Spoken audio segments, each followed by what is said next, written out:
par rapport au Real, c'est que moi je supporte le Real, donc je vais commencer. Le match retour à l'Etihad. Moi d'abord, le premier but de Rodrigo à l'Etihad déjà, c'était trop fort. Je me dis, on vient chez eux, on est les premiers à marquer. Je sais pas comment tu as réagi. J'aimerais savoir, c'était quoi ta réaction quand tu as vu le Real mener au score dès la. Mener au score, marquer en premier à l'Etihad. Quand tous les pronostics, tout ce que les gens pensaient et tout, tu as vu Rodrigo marquer avec l'action de Bellingham, tout ça. C'était quoi ton.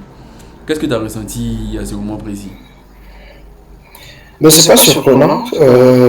Je pense que c'est ce que City avait fait à l'aller. Ils avaient marqué encore plus tôt même, je pense. Ouais, plutôt. Donc, pour moi, probablement les deux meilleures équipes au monde. C'est ce n'est pas un scénario aussi surprenant en ce qui concerne le Real spécifiquement. Ce qui m'a plus surpris, c'est le temps que ça a pris à City pour revenir dans le match. Sinon, Rodrigo, dans ce genre de match-là, surtout contre Manchester City, qu'il a l'air de vraiment apprécier particulièrement, c'était pas aussi surprenant que ça. Ouais, ouais, t'as raison, mais après on parlait de Bernardo Silva aussi, qui contre le Real avait la haine, tout ça, et comme par hasard, c'est lui qui vend son équipe. Qu'est-ce que tu penses de ça, du scénario, tir au but, le Real a réussi à défendre, même avec un carton jaune, Cavaral, il essayait de, pas de défendre correctement, mais de réduire l'impact de Doku, même s'il se faisait manger. Tout ça, Bellingham, son apport défensif, qu'est-ce que tu as pensé de tout ça? Tu penses que c'est la chance ou le Real avait étudié City? C'était notre plan de jeu avant le match ou tu penses qu'on s'est adapté à la situation en plein match? Je pense que, au vu de ce qui s'est passé l'an dernier, c'est clair que le Real avait décidé que ça aurait été peut-être trop difficile de venir et d'essayer de jouer au football, je vais le dire comme ça entre guillemets, contre City à l'Etihad. Je pense que le plan c'était clairement de chercher à marquer et ensuite de jouer bas et de profiter des contres. Je trouve que c'était beaucoup mieux joué en première mi-temps qu'en deuxième. Honnêtement, Manchester City, pour moi, a eu deux, trois grosses occasions en deuxième mi-temps dont ils auraient dû profiter si ils auraient gagné ce match-là. Le plat du pied de De Bruyne après son but à la 81e, pour moi, c'est la plus grosse occasion du match, qui est pour moi ce raté la conditionne la suite des événements. Mais ce que je veux plus par rapport à Bernardo Silva, ce que je déplore plus, c'est peut-être Guardiola pour moi qui fait encore beaucoup plus de zèle et qui change souvent des choses qui ne doivent pas l'être. C'est-à-dire? J'ai trouvé que ça a été maladroit de ramener Bernardo Silva plus dans l'axe et même à un moment côté gauche, avec Foden qui était lui plus excentré côté droit. Je trouve que les deux joueurs ont été un peu sortis de leur rôle habituel. Foden qui excelle entre les lignes, qui a cette grosse frappe, et Bernardo Silva qui a toujours été, surtout dans sa confrontation, comme tu le mentionnais, côté droit. J'ai trouvé que pendant plus d'une heure, il a gaspillé les deux joueurs dans cette position-là et leurs meilleures occasions et leurs meilleures phases de construction sont venues quand les deux joueurs sont revenus dans leur rôle habituel. Bien sûr, avec l'entrée de Doku, mais pour moi, c'est un match que tu perds plus à la capacité ou à l'incapacité de joueurs comme Kevin De Bruyne et Haaland de concrétiser les actions dans la surface. C'est là, pour moi, qui avait beaucoup de ballons qui traînaient. C'est là qu'il y avait beaucoup de surplus qu'il fallait faire pour pouvoir marquer. Pour moi, c'est pas anodin. Il faut saluer la performance, pour moi, déjà de Rudiger, bien sûr, en défense. Je n'ai même plus envie de parler de Nacho parce que c'est devenu une routine pour lui de sortir du placard en quart de finale ou demi-finale de Ligue des Champions et sortir des masterclass. Ça, il n'y a qu'au Real que ça arrive. Ah ouais, son match n'était pas aussi masterclass que ça, hein. Il a fait quelques erreurs, il paniquait un peu, mais ouais, dans l'ensemble, je suis d'accord. Parce que c'est Nacho, c'est ce que je veux dire. C'est pas pour moi, je ne suis pas en train de dire que c'est un grand joueur, mais parce que Ah c'est ouais? le Non, Real, mais c'est ça ne un grand m'étonne joueur, plus, ça ne c'est un m'étonne grand plus. joueur, c'est un grand joueur, arrête. Bon, moi je ne mets pas Nacho dans ma liste de grands joueurs, mais il m'a habitué à venir à ce niveau-là, en tout cas, et sortir de grands matchs. Donc, Ok. c'est tout bénéf pour lui et pour le Real. Par contre, l'homme du match pour moi, côté Real, c'est plutôt Bellingham. Ouais, qui, ouais. en contraste au match aller, a fait un match énorme. Je ne m'attendais pas à ce qu'il finisse les 90 minutes. Je suis encore plus surpris que dans la période de prolongation, il a été parmi ceux qui poussaient son équipe à Ouais, venir non. faire encore le pressing assez haut. J'ai trouvé son match dantesque. Il a couru, il a encore participé à faire, à rendre le match de Rodri épouvantable. Ouais. Et la pression était encore plus grande sur Rodri cette fois parce qu'il y avait Kamavinga aussi dans le milieu. Donc, le pressing à deux, Rodri, à chaque fois qu'il dépassait le milieu de terrain, il se faisait chasser par Kamavinga, par Bellingham, pardon. Mhm. Kamavinga qui venait dans l'autre direction pour aider. Il y avait un étau autour de lui.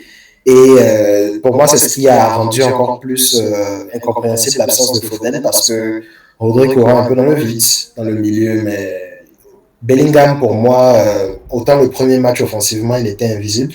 Autant celui-là, il m'a vraiment bluffé dans ses mouvements, dans ses efforts, dans les deux surfaces, les contre-attaques. Il avait l'air de courir à la même vitesse que Vinicius. C'était impressionnant. Je trouve que il a vraiment marqué le pas sur ce coup-là comme un joueur de grande classe, polyvalent dans les deux surfaces. Et pour moi, c'est lui la plus-value de cette deuxième rencontre-là. Et sans son apport, je trouve que le match aurait été drastiquement différent. Donc, pour moi, ça a été l'homme du match côté Real. Avec bien sûr Lunin qui a brillé pour les pénaltys, qui a été solide dans le match. Mais pour moi, Manchester City n'a pas eu le genre d'occasion de précision dans le match pour vraiment inquiéter Lunin. Mhm. Mais je pense qu'en tant que spécialiste des pénaltys, ce que j'ignorais d'ailleurs, mais j'ai fini par apprendre que c'était un grand spécialiste des pénaltys et il l'a montré.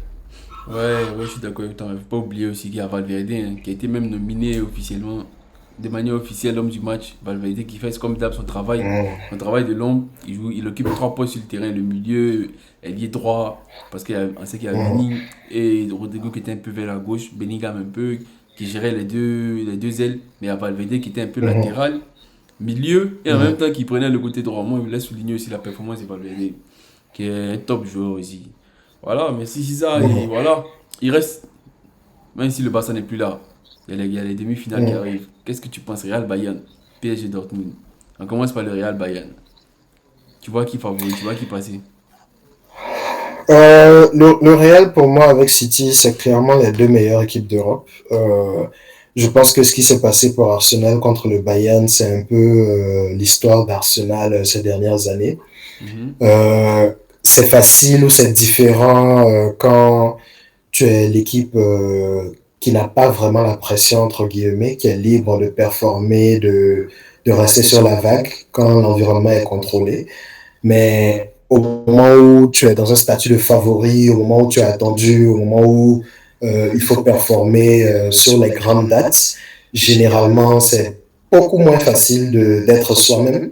Je pense que c'est ce qui s'est passé l'an dernier en première ligue pour Arsenal, qui, au moment où la pression est montée, l'attente avec, a eu beaucoup plus de difficultés à être soi-même en championnat. Je pense que c'est ce qu'on a vu cette année avec un Bayern qui est clairement pas le même type de Bayern. C'est Arsenal qui était favori cette année. À chaque fois, on les a vus balbutier leur football et permettre au Bayern de faire un peu un football, j'ai envie de dire, à la Real Madrid. Ouais. C'est l'expérience. Gagner avec son aura, gagner son histoire. Voilà. Donc, je pense que pour le Bayern, ce sera difficile à répliquer contre le Real. Je trouve que le Real va être une équipe qui va de nature résoudre beaucoup plus des qui a un football qui met beaucoup plus en difficulté le Bayern, qui ne brille pas contre les équipes de transition. Donc je trouve que le Real va se régaler dans les contres. Maintenant, si tu me dis que Neuer sort une masterclass et qu'il fait un match improbable, qui sait, c'est le football, comme on l'a vu dans ces matchs-ci, on ne peut jamais le prévoir, mais pour moi, c'est difficile d'imaginer, surtout sur deux matchs, ce Bayern a éliminé le Real, et je pense surtout que le match retour est en Espagne. Je m'attends à ce que le Real passe dans un match honnêtement pas aussi difficile que celui de City. Donc je vois le Real passer. Ça m'étonnerait aussi que Dortmund puisse éliminer Paris sur deux matchs.